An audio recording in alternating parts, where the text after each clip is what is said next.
começar o segundo episódio dessa segunda temporada do LideraCast, que agora tá aliado a um dos projetos do Instituto Lidera Jovem que eu mais gosto, que é a Profuturo. Projeto que vai falar sobre projeto de vida, carreira e como o jovem pode se encontrar nesse mundo corporativo.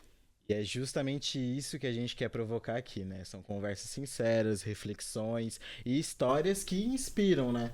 Então, porque ninguém sabe de tudo, ninguém nasce sabendo. Então, se ouvir aqueles que já caminharam pode ajudar, por que não, né? E o papo de hoje vai ser daqueles. A gente vai falar sobre futuro, tecnologia, inovação, com os dois pés no chão. E bem no chão mesmo, porque a gente vai falar sobre o campo. Porque agro é tech, agro é cana, agro é jovem.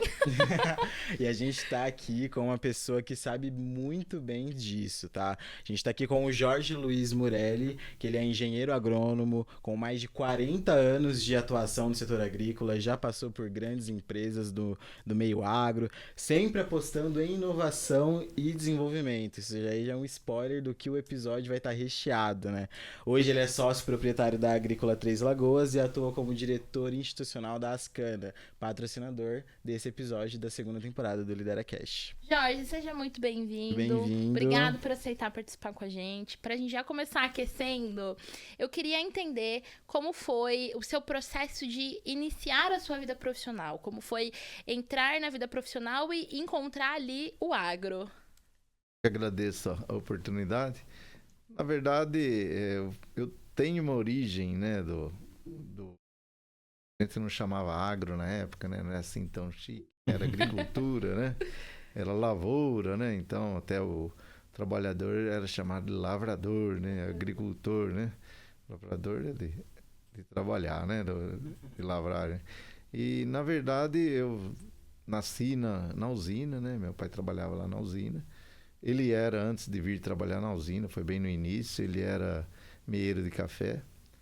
Do lado materno também, meus avós tinham lá uma propriedade que fabricava cachaça. E a gente nasceu no meio disso, então para mim não era nada estranho. Eu cresci vendo cana, né? Então não foi assim tão difícil gostar disso daí. É lógico que eu estava em outro caminho no início, né? Eu fui estudar fora, estudei no seminário e tal.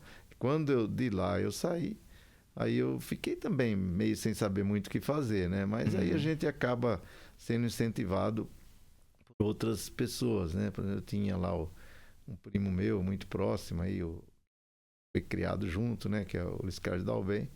Aí ele falou assim, não, esquece esse negócio aí de seminário, vamos fazer agronomia, né? Aí ele me levou lá, que ele já estava cursando, aí ele me levou com ele 1 ou 2 vezes, ou 3, sei lá. Eu ia visitar, ia no sítio dele com ele, e eu fui gostando daquilo. Aí eu decidi que eu ia fazer mesmo, e aí eu prestei vestibular. Naquele tempo você tinha que escolher um, não dava pra fazer vários ao mesmo tempo, que era na mesma data. Aí eu fiz vestibular em Botucatu, na Unesp, e estudei lá e me formei ali, né? Ele estava quase saindo lá, mas gostei muito, né? Não foi tão difícil trilhar esse caminho, né? Gostoso. E como eu já falei na apresentação, né, que era um spoiler, esse episódio ele vai estar cheio de inovação e tecnologia, né? A gente vai falar bastante sobre isso. Então, para já colocar, já entrar com os dois pés na porta, né, como a gente fala. Na porta. Na porta, bem no chão, bem no campo mesmo. A gente costuma achar que as pessoas que trabalham com o agro são pessoas bem do meio tradicional, que é uma profissão bem tradicional. Mas o senhor é a prova viva que não é basicamente isso, né? Eu queria entender, ouvir do senhor, já pra gente começar a falar sobre isso, em que momento que o senhor percebeu que inovação, tecnologia e o agro podem caminhar lado a lado e como que foi esse processo para o senhor, né, para sua carreira profissional?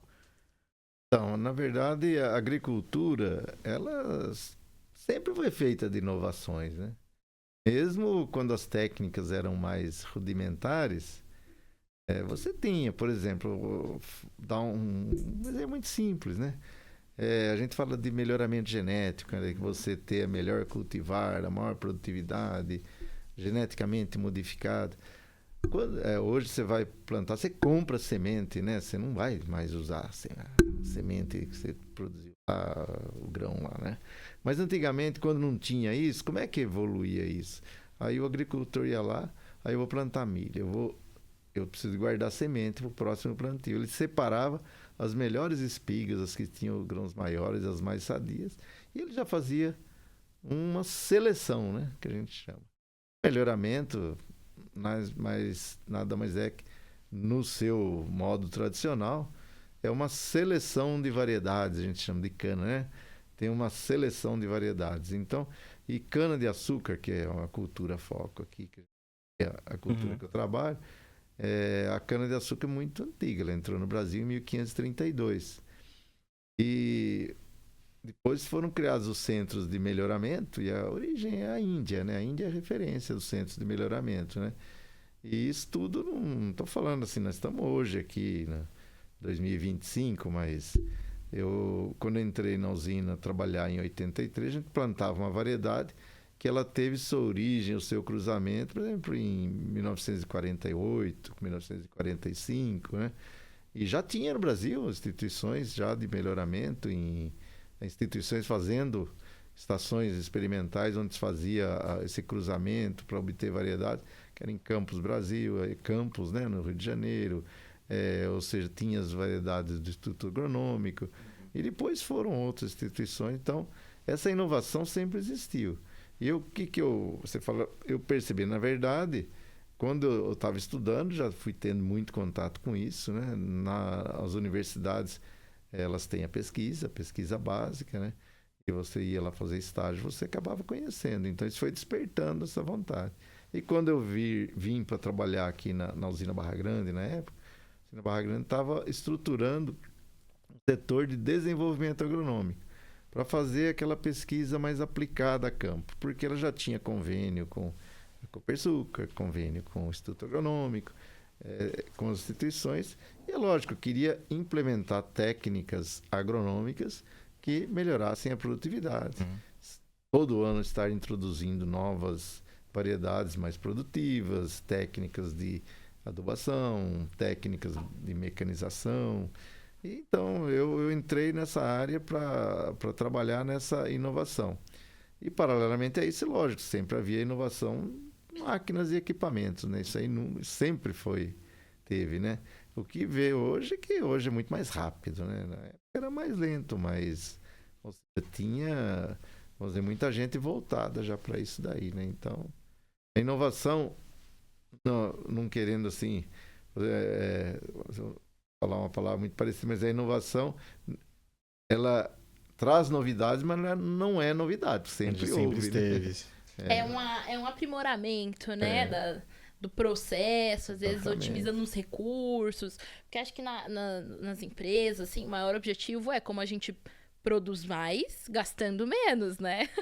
Na verdade, você falou a palavra certa, né? Para você sobreviver, você tem que entender muito bem isso, né? Como que eu inovo para ganhar mais eficiência, para ganhar mais produtividade e para ter um custo menor. E o que interessa no fim do dia é a margem que eu vou ter, que vai me fazer parar de pé, né?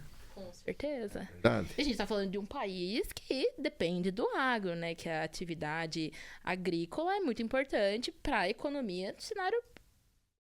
E o mundo depende do agro no Brasil. No cenário nacional, global, alimenta mais de 1 bilhão de pessoas mundo afora aí, né? Com certeza. E assim, quando a gente pensa em tecnologia, a gente pensa muito em maquinário. Mas antes um pouco da gente começar a gravar, a gente estava falando um pouco sobre como a tecnologia ela também se aplica nessas outras áreas, né? Que são paralelas e vão para além do maquinário. Não é só maquinário. Isso, que vai além. Por exemplo, lógico, a gente maquinária que você está vendo ali, que hoje você fala assim, eu vou levar lá para fazer uma demonstração, isso leva máquina, né? Leva drone, né? Tem aí os aviões agrícolas, né? Ou seja, isso assim é de mais visibilidade. Mas vocês não podem imaginar, quem não é do ramo, o que houve de evolução em insumos, né? Insumos. Seja fertilizantes, né? Hoje o fertilizante é muito mais moderno, as misturas, fertilizante líquido, que já tem tempo que existe, o fertilizante com uma proteção para ele ser liberado lentamente. Então, você tem muita inovação para melhorar a eficiência desses insumos. E outra coisa, você tocou num ponto muito que me fez lembrar aqui, que o agro assim, sempre foi muito criticado pelo uso de produtos químicos, que são os defensivos, que o pessoal gosta de chamar de agrotóxico, de veneno, de não sei o quê. E, na verdade, isso houve uma evolução assim, tremenda. E no Brasil até muito mais que em outros países. Porque o Brasil, nos últimos 7, 8 anos, o que surgiu de produtos biológicos, eu mesmo estou usando muito. Comecei a plantar soja aí há 5, 6 anos atrás. 5, 6 anos para cá, o que eu substituí de produto de químico por biológico não foi pouco. Hoje, então, as empresas de biológico estão crescendo muito, né? Até, agora esse número já está até desatualizado, né? Um pesquisador dessa área disse, existe mais ou menos uns 400 produtos biológicos. Ele deve ter muito mais, né? Nessa época que ele falou, não sei se eram uns 2, 3 anos. Falou, o Brasil já tem 430, já tem mais do que existe, né? Ou seja, o Brasil, pelo seu clima mais quente, mais úmido, ele é muito propício, né? E também pelo próprio desenvolvimento da agricultura. E os defensivos, mesmo os químicos, eles evoluíram muito. Hoje são muito mais seguros, onde tem a carência para o uso dos produtos é menor. Ou seja, mudou muito isso daí. Então, o pessoal critica porque não conhece, né? Então, e tudo isso é tecnologia, né? O avanço da pesquisa, do entendimento. As formulações são mais seguras para quem está aplicando. Então, só a gente que conhece que pode atestar e se pode mostrar, né? Se alguém quiser saber, eu mostro e provo, né? Existem os resultados, né? Acho que os resultados não mentem. Não. E acho que pesquisa é o ponto inicial disso, né? O senhor falou muito que participou de muitas pesquisas, fez muitas pesquisas. E como que foi começou na universidade? Como que começou a sua paixão pela pesquisa? Faz até hoje? Como que foi esse processo? Não, hoje eu não faço mais, né? Hoje não. Não, de quando eu passei a ser produtor de cana, você dá uma cansada. Eu ainda continuei, eu cuido ainda da lavoura, faço o planejamento e tal, né? Agora tem alguém que me ajuda em fazer os tratos da lavoura, mas eu fiquei trabalhando nisso. Mas essa área de desenvolvimento, eu já tornei um produtor que não tinha aquele mesmo recurso da usina. Então, isso aí quem passou a fazer foi as canas e as empresas também que vêm fazer. Então, eu ainda tenho isso daí lá, mas eu não acompanho mais. E também porque eu tive que agregar uma coisa muito importante, que foi cuidar da parte financeira, de custos, de contas a pagar e tudo. Então, tive que mudar para isso daí, né? Sim. Mas eu gosto até hoje. Aí eu continuei ainda, né? Uma época de consultoria aí. Continuei dando palestras, mas hoje eu trabalho ainda na área técnica, mas tem um viés aí bastante de financeiro também, né? Mas a evolução da vida é essa daí. Mesmo que eu estivesse lá na usina, trabalhando como empregado lá até hoje, você vai mudando, né? No início, a menos que você seja um super especialista, que você vai ser especialista a vida inteira. Mas se você tem um cargo de gestão, você vai assumindo e aí você vai passando isso para outros. Isso é natural, né? Faz parte do processo. Eu acho que isso é muito do mercado de trabalho também, de que a gente não precisa ficar limitado a uma atividade, né? Não, mas o que ele perguntou é interessante, porque por você pegar um pesquisador de instituição ou de universidade, aí ele é pesquisador a vida inteira, né? Uhum. Ele dá aula e faz pesquisa. Isso tem um valor imenso, né? E o que a gente faz? Desde a usina, a gente tem muito contato com eles, né? E aí eles nos trazem as novidades e a gente dá o suporte aqui. Isso eu faço até hoje. Eu queria uma área aí para eu fazer um experimento, alguma coisa. Isso a gente contribui até hoje. Então, assim, não vou dizer que eu abandonei totalmente isso daí. Só não tenho uma atividade como eu tinha de fazer. Sim. Mesmo, né? Tão ativa, né? Não, eu ia lá, eu ajudava a instalar o experimento, depois eu fazia as contas, eu fazia análise estatística, eu escrevia, fazia tudo, né? Agora não, né? Mas eu ainda sou ligado nisso. E esse é um processo natural, assim, quando a gente pensa que a carreira também, ela não precisa necessariamente seguir um script, né?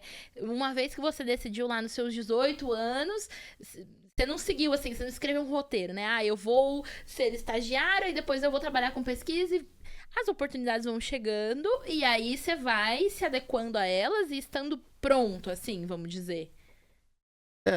Exatamente, mas se eu falar assim do que eu conheço, né, que é da agronomia, E eu tenho muitos amigos aí, e alguns formaram e estão ligados ao agro, mas alguns foram para a parte de economia rural, por exemplo, né?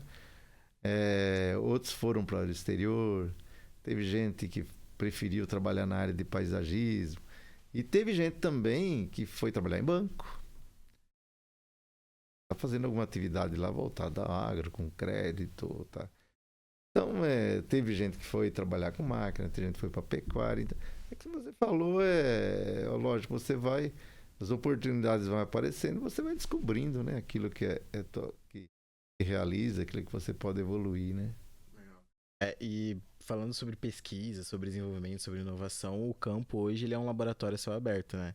Tem várias tecnologias, a inovação acontecendo e brotando o tempo todo.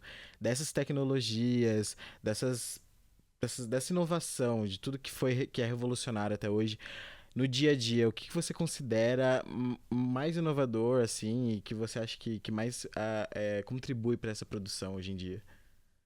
Não, eu vou falar assim de modo geral, né, na agricultura, né?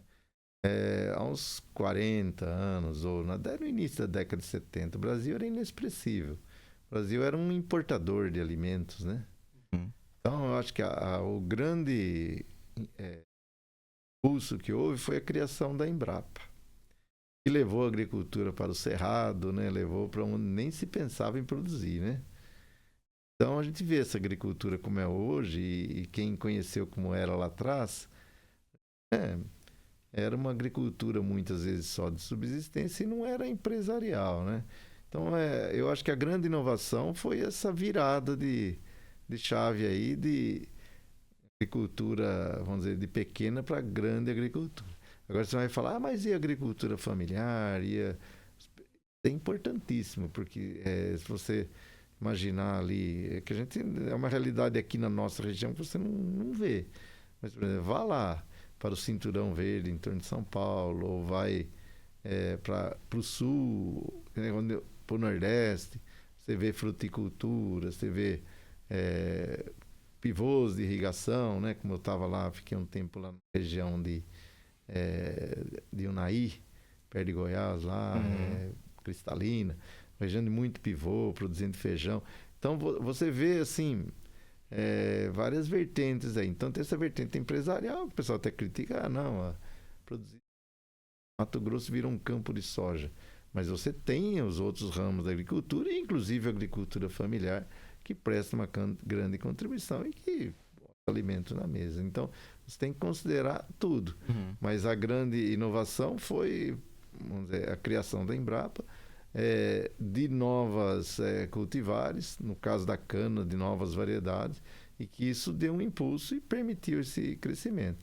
E atrás disso veio a evolução de máquinas, aí hoje a evolução aí dessas tecnologias aí de campo que a gente nunca imaginava ter, né? De GPS, de piloto automático para as máquinas, tudo com monitor, todo o back-office ali de planejamento, essa questão dos drones, aí, o uso de drone, que é uma coisa recente.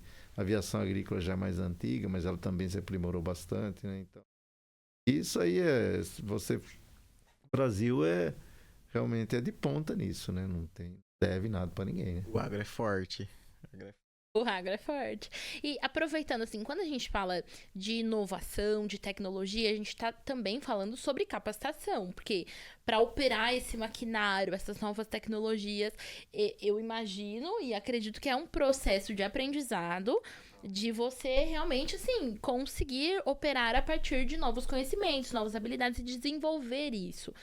E puxando um pouco nisso, assim, eu queria entender duas coisas. O quanto as pessoas, elas precisam se preparar. Então, é nível técnico, é nível graduação, nível superior? Precisa de mais especialização? E onde está a maior carência do agro em mão de obra especializada? Bom, vamos começar lá do começo, né, que você falou, né? Na verdade, não tem como. Precisa treinamento, precisa educação, né? E quando eu falo de uma maneira bem ampla, né? Você precisa de preparar. Porque, veja bem, se a gente não tiver pessoas preparadas ou qualificadas, não adianta nada, essas tecnologias não serão aproveitadas. Então aí você tem já quem está em curso, já está trabalhando, não começou num ambiente tecnológico tão aprimorado assim, né? E esse daí você tem que, com treinamento, ele tem que ir aprendendo até chegar lá. E chega. Eu tenho lá, conheço pessoas aí que estão há bastante tempo que dirigia aquele trator que não tinha nada, né? Um câmbio ali para engatar, embreagem, mais nada. Hoje tem um joystick no trator, né? Automático, aquelas coisas tudo, não tira a mão do volante, o trator vai sozinho pelo piloto automático, só pega lá na hora de manobrar. Ele tem os monitores que ele tem que ficar monitorando para ver se está saindo tudo certinho, como é que está o rendimento, se não está prejudicando a lavoura, colhedora de grãos, quanto está colhendo, se encheu lá, se não encheu, se é hora de parar, quanto está a umidade. Então você tem todo esse aparato aí que te dá informações, você tem que ter gente preparada para usar essa tecnologia e obter essas informações e ganhar produtividade. E o Brasil tem bastante problema ainda de produtividade, né? Se você comparar com a Europa ou os Estados Unidos, o trabalhador é mais produtivo. Como é que a gente faz o trabalhador ficar mais produtivo? A tecnologia ajuda, mas precisa do que você falou, precisa do treinamento, né? Ou seja, cada vez mais tem que investir, né? Então, eu hoje, assim, eu fosse prefeito de uma cidade, quero trazer empresas aqui, a primeira coisa era qualificar a mão de obra, para dizer, ó, eu tenho gente aqui qualificado, se você está lá aqui, você vai ter gente aqui. E hoje, assim, você falou, não, no setor nosso, qual a maior dificuldade? Digo hoje que é encontrar operadores qualificados. Tanto é que a gente tem gente aposentado bastante e continua trabalhando. Eles querem trabalhar e a gente quer que eles trabalhem também, porque a gente tem um processo de substituição, ele é bastante lento. E nós temos, não é também a gente achar que a gente vai encontrar gente pronta no mercado, assim, isso é uma utopia, você tem que fazer alguma coisa. Tem que começar Vocês de estão algum fazendo lugar. aqui, né, com o Lidera Jovem, mas a gente tem que fazer alguma coisa. Primeiro, é despertar o interesse, né? Mostrar as possibilidades. Segundo, você tem que investir. A gente chega lá, outra dificuldade, mecânico.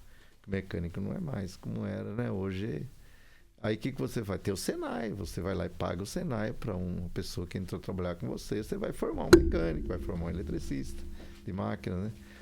Operador. Tem curso também. Toda entre safra a gente contrata empresas aí que vêm dar os cursos, né? E lógico, o treinamento é uma exigência inclusive de quem compra os produtos da gente. Tem que ter um mínimo de hora de treinamento. Que treinamento que é? Você treina, não é só ter produtividade, você treina segurança, saúde, ou seja, você tem que cuidar de tudo, né? Então, a gente tem um período aí que a gente, a hora que acaba a safra, a gente se dedica a todo mundo passar por um treinamento. Quando ele entra, ele passa alguns treinamentos de integração, mas aí todo ano ele recebe uma reciclagem. E aí a gente tem entidades aí, eu falei o Senai, tem o SEST, Senat, que dá os cursos para motoristas, né? E a gente sempre tem para dirigir cargas perigosas, cargas divisíveis para o transporte do pessoal. Então, sempre a gente está treinando gente para isso, né? Então, é difícil, tem essa carência de gente para trabalhar? Operadores tem, mas a gente tem que construir isso. Mão de obra qualificada, né? E tem que estar interessado, assim, também, né? Porque jovem que tá aprendendo, às vezes o que precisa é de uma oportunidade. E acho que quando você está interessado e tem uma oportunidade, você consegue aproveitar para dizer, olha, eu posso aprender, eu tô aqui disponível para aprender, né? E é uma realidade, né? Eu vejo, assim, a gente está vendo isso lá, né? Posso dar exemplos, né? Entrou sem qualificação nenhuma, tem um lá, ele não tinha, mas hoje já está pilotando drone, né? Primeiro, uma coisa bacana, que o jovem, você dá um tablet na mão dele, ele é muito autodidata para aprender, né? Se ele tiver vontade, ele aprende rápido, né? Você coloca ele para entender um sistema, um software, ele entende rápido, né? Coloca ele para operar uma máquina dessa, eu tenho uma máquina sofisticada lá, que todos nós temos, que é o pulverizador, né? Que é picos, tudo isso daí, então é uma máquina sofisticada. Só entra lá e rapidinho eles aprendem como opera, né? Então, tendo vontade, né? E tendo alguém que te ensine, vejo segredo nisso, né? O que precisa de ter é que a gente procura quem está afim e assim, muitas vezes não vai entrar operando essa máquina direto, ele vai entrar numa atividade, fazer amostragem de praga, fazer amostragem de plantas daninhas, fazer uma coleta de cana para análise, solo. Ele vai fazer algumas atividades ali da lavoura, mas ele tem essa visão que ele vai progredir, né? Porque tem que ter essa visão e essa paciência, né? Não vai deixá-lo a vida inteira nisso daí. Aí você consegue outro novo, ou substitui e passa esse jovem, já que já ganhou alguma qualificação ali, ele vai para... Não dá pra ter ansiedade nesse processo, né? Tem que respeitar as etapas. Não, exatamente. São dos dois lados, né? Se a gente percebe que uma pessoa tem potencial, a gente investe para que ele também acelere um pouco isso, não fique muito tempo ali, né? Agora, quem não quiser, aí, infelizmente, às vezes não tem essa mobilidade. Mas hoje é muito dinâmico, tem gente aposentando, gente saindo. Então, a demanda é grande hoje, né? Tem E muitas oportunidade. empresas também têm muita oportunidade, né? Legal. A gente começou falando um pouquinho sobre o seu lado pessoal, como foi a sua trajetória pessoal para encontrar o seu lado profissional. E eu acho que é uma pergunta que eu sempre coloco estrelinha, porque aqui no LideraCast a gente fala muito sobre vocação. Então eu queria, e acho que já falando também sobre trajetória, sobre caminhar, né, sobre esses leques e sobre essas possibilidades em toda a profissão que tem, eu queria ouvir do senhor um pouquinho sobre como o senhor conseguiu alinhar esse seu propósito com a trajetória profissional, né? Porque chega uma hora que a gente acaba conciliando as duas ao mesmo tempo e acaba até se unificando. Então, ouvir um pouquinho pro senhor como foi essa trajetória, como a sua vocação entrou em contato com o seu lado profissional. Então, a vocação a gente tem que procurar, porque é um chamado, né? Para você fazer alguma coisa, né? Então, assim, desde criança você tem, né, um sonho, né? Normalmente, o que as crianças sonham, né? Profissões mais glamourosas, né? E você não conhece mais, né? Você sonha de fazer alguma coisa. E, lógico, os objetivos também, né? Que a gente tem, né? Então, eu lembro disso daí na vida, né? Que, para, eu preciso de... E meu pai sempre incentivava isso, né? Você precisa estudar. Estudar, você vai melhorar de vida, né? Por quê? Porque, lógico, ele ficou lá quantos anos desde criança carpindo café, depois veio trabalhar, e sempre os trabalhos muito duro, né? Então, o que eles queriam antigamente, ó...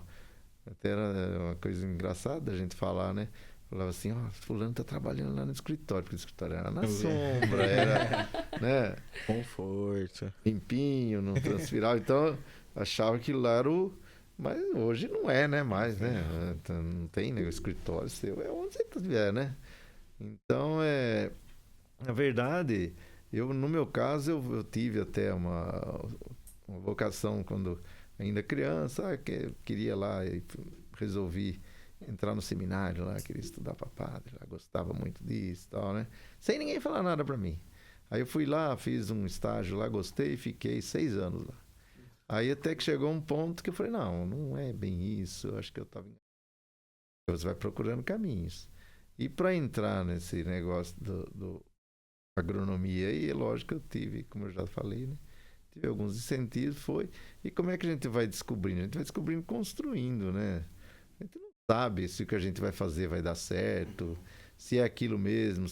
Decepcionar vai ter hora que você vai ficar decepcionado.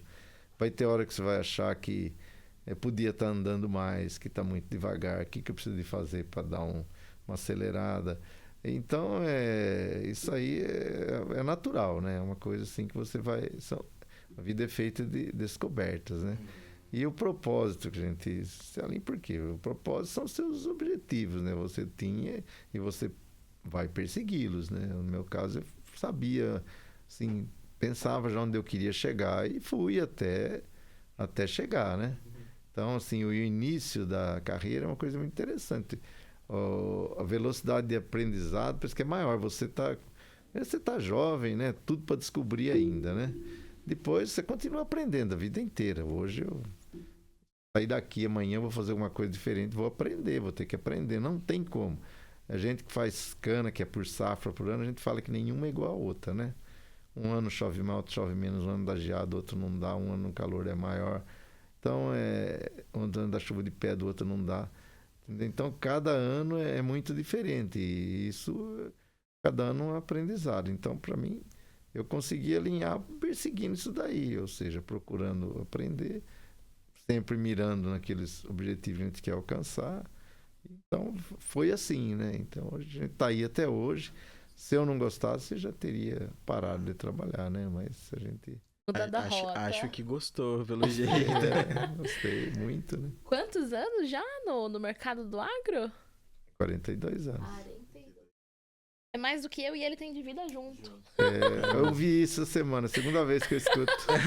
Tava lá conversando com os jovens de Ribeirão, eles perguntaram, eu falei, nenhum de nós tem isso aqui. Mas se juntar não nós dá. dois, Não dá. não dá essa experiência. Não dá. E assim, é engraçado porque a nossa geração tem uma coisa com erro, né? Às vezes o medo, ele até paralisa, o medo de errar, ele paralisa e às vezes não deixa a gente nem tentar. E a gente queria entender também, como eu me imagino que na sua trajetória profissional tiveram alguns momentos em que houveram alguns erros, em que você precisou recalcular a rota, e como você lidou com isso, e talvez até dicas, né, que você poderia compartilhar de como lidar com isso, como entender, às vezes, que o erro ele também faz parte do processo de aprendizagem. Certeza, houve erros. É lógico que ninguém quer errar para aprender, né? Isso aí ninguém quer fazer. Não. Mas o erro é inevitável, porque assim, só não erra quem não faz. Se você não ousar, se for fazer tudo igualzinho todo dia, e você demora para fazer, ou não faz, ou passa para outro fazer. Então, na verdade, assim, se você assume, o líder é o que mais erra, porque ele assume a liderança, né? Ele assume responsabilidades, decisões, né? Então, eu acho que a gente errei sim, tomei decisão equivocada na vida, nem sei quantas, né? Mas o que a gente pode fazer, né? Primeiro, você tem que...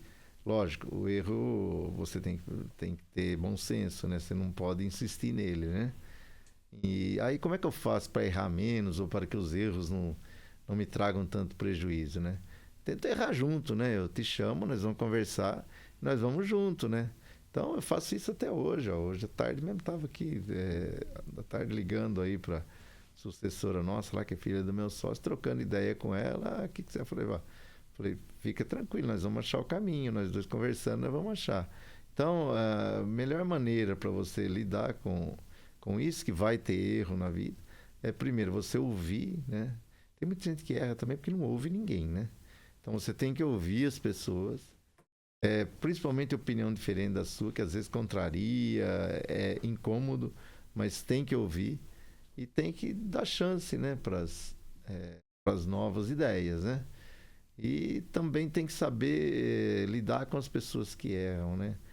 Você pode motivá-las ou você pode desmotivá-las, né? Então, a gente considera muito, eu sempre procurei enxergar muito comprometimento, né? Então, eu errei, mas eu estou comprometido, eu vou corrigir, né? Ou às vezes eu deixei de errar porque eu fui lá perguntar antes ou porque eu tomei uma atitude, vamos dizer, menos radical, né? Ou seja, vamos experimentar, né? Agora, eu sempre comecei, como eu disse, né? Comecei na área de desenvolvimento fazendo experimento, né? O experimento é a hora de você errar, né? Então, você erra em pequena escala, depois você corrige e transfere. Então, quando a gente ia fazer alguma coisa, porque tem erro, que pode trazer um prejuízo muito grande. Aí, o que você faz? Você experimenta, né? Então, por exemplo, todo ano eu tenho que trocar as variedades de cana que a gente planta. Sempre está entrando variedade nova e algumas já não estão produzindo, você tem que tirar. Aí eu sempre ouvi muitos pesquisadores, vai devagar com as novas. Você tem essa recomendação. Aí eu falava assim, não, eu preciso de ver com que velocidade que eu vou fazer essa substituição, porque se eu errar, o prejuízo vai ser grande. Aí quando eu trabalhava na usina, a usina era muito grande a área, eu podia fazer uma área maior. Agora eu tenho que fazer um pedacinho assim, observar para depois no outro ir aumentando. Para você não cometer um erro que vá te trazer um prejuízo muito grande, né? Mas errar faz parte da vida. toca a bola pra frente, aprende com o erro e não repete, né? Repete, exatamente. Eu acho que o episódio inteiro foi, em cada pergunta, quem pôde ver, quem escutou, pôde ir anotando algumas dicas, né? Agora mesmo, eu tava falando sobre comprometimento, sobre estar aberto de mudanças. É pronto para as Estar pronto para as oportunidades. oportunidades. Então, acho que para encerrar, eu queria que o senhor desse, assim, a carta, assim. Solta a carta, né? Então, falar, se o senhor pudesse dar um conselho direto para essa nova geração de profissionais, seja do agro ou não, qual dica central que o senhor acha que É mais importante. é mais Né? importante? Então, a gente falou muito disso daí, de se preparar, né? A oportunidade, ela se apresenta e só aproveita quem está preparado, né? Então, se eu pudesse falar assim, conselho é difícil, mesmo quando pede, a gente fica cuidadoso ao dar conselho, né? Aprendi, né, que... Porque tem uns ensinamentos para quem vai ficando com mais idade para não fazer, que o jovem não vai gostar, né? E uma das coisas que a gente não pode fazer aos jovens é tentar evitar que eles errem ou ficar tentando conduzi-los de modo a queimar etapas, né? Então, as etapas são muito importantes. É uma dica que eu, assim, não sei se é uma dica, mas uma coisa que a gente enxerga, que a gente passou por isso, é você passar as etapas. As decepções são importantes, né? Então, você vai... Não é bom alguém que te proteja, né? Para você não sofrer ou para você não errar. Às vezes tem que deixar errar. Por quê? Tem que deixar fazer, né? Então, alguém vem pra gente... e dá uma ideia, não, eu já sei, não é assim. Não, às vezes você deixa fazer, porque pessoas têm boas ideias, mas elas precisam de alguém que as apoie, né? Então, o que eu diria hoje, assim, que o mais importante é se preparar, ou seja, é estudar, não existe outro caminho, não existe, é estudar, é trabalhar, né? Eu falo que o único lugar que o sucesso vem antes do trabalho no dicionário, né? Então, não vem. Então, para ter sucesso, tem que trabalhar, tem que se preparar, né? E ter em mente que vai ser a vida inteira assim, né? Ou seja, vai ter que estudar sempre. O lado bom hoje é que as informações elas estão muito mais fáceis de acessar, né? Site GPT e outros aí, né? Você tem, né? Nós não falamos disso quando estava na tecnologia, mas agora tem a inteligência artificial que Vem para somar. Vem para somar e como vai, né? Otimiza o processo. Ninguém vai conseguir evitá-la, nem mesmo nós que estamos mais aí rodados também. Não adianta achar que não vai... Tem que aprender. Vai viver à margem disso. Então, assim, não é um conselho, é uma realidade, né? Ou seja, se prepare, tenha foco, tenha objetivo. E, ou seja, e acredite que com perseverança, com esforço, o jovem tem uma grande oportunidade de construir sua carreira, né? E eu acho que vai construir até, vamos dizer, diferente do que a gente fez. Vai construir talvez mais rápido, mais ampla, com mais visão. Ou seja, tem muitas oportunidades, né? E eu estou dizendo isso porque eu tenho a felicidade de trabalhar com jovens também. E a gente presta muita atenção, porque a gente aprende muito com o jovem, né? Porque o que é pensar diferente, né? Porque, assim, eu falo assim, até estava conversando outro dia, ontem mesmo, né, que estava falando para a Riviane e para a Dani, que a experiência ela é muito boa, né? Mas não, se você quiser repetir como você fez, você tem que aproveitá-la para situações novas, né? Para te ajudar em situações novas. Se você ficar preso àquilo que você fez, talvez aquilo não te sirva mais, né? Então, nesse ponto que é bom ouvir os jovens, né? Porque eles vão te trazer alguma coisa diferente, né? Aí você vai ver aquilo que você fez, vai ouvir o que eles estão te falando, você fala, opa, tem um jeito diferente de fazer. Então, acaba sendo uma via de mão dupla aí, né? A gente pode contribuir, mas a gente recebe contribuição também, né? Estamos, assim, cheios de inspiração, informações novas. E eu acho que isso é o legal, assim, fazendo um parênteses aqui, de ser host do LideraCast. A gente tem a oportunidade de falar com muita gente bacana. E a gente queria te agradecer, porque, assim, foi uma aula de vida, de conhecimento. E muito obrigada por ter aceitado o convite, obrigada, né, a Ascana por ser patrocinador e possibilitar que a gente estivesse aqui hoje gravando esse episódio, enquanto patrocinador da Profuturo. E com certeza, muitos conselhos valiosos. Maravilhoso. A gente agradece, Jorge, eu agradeço. Foi enriquecedor. Acho que a cada episódio a gente vai aprendendo muito mais, né? É aquilo que a gente falou, né? Então, ouvir quem já caminhou, quem já teve todas as experiências é fantástico. Então, a gente agradece muito em nome do Instituto Lidera Jovem, realizador do LideraCast. E esse foi mais um episódio da segunda temporada. Continue aí acompanhando a gente pelo YouTube, Instituto Lidera Jovem, ou pelo nosso Spotify. E nos siga nas nossas redes sociais, @Instituto Lidera Jovem. Até mais. Tchau, tchau. Tchau, tchau.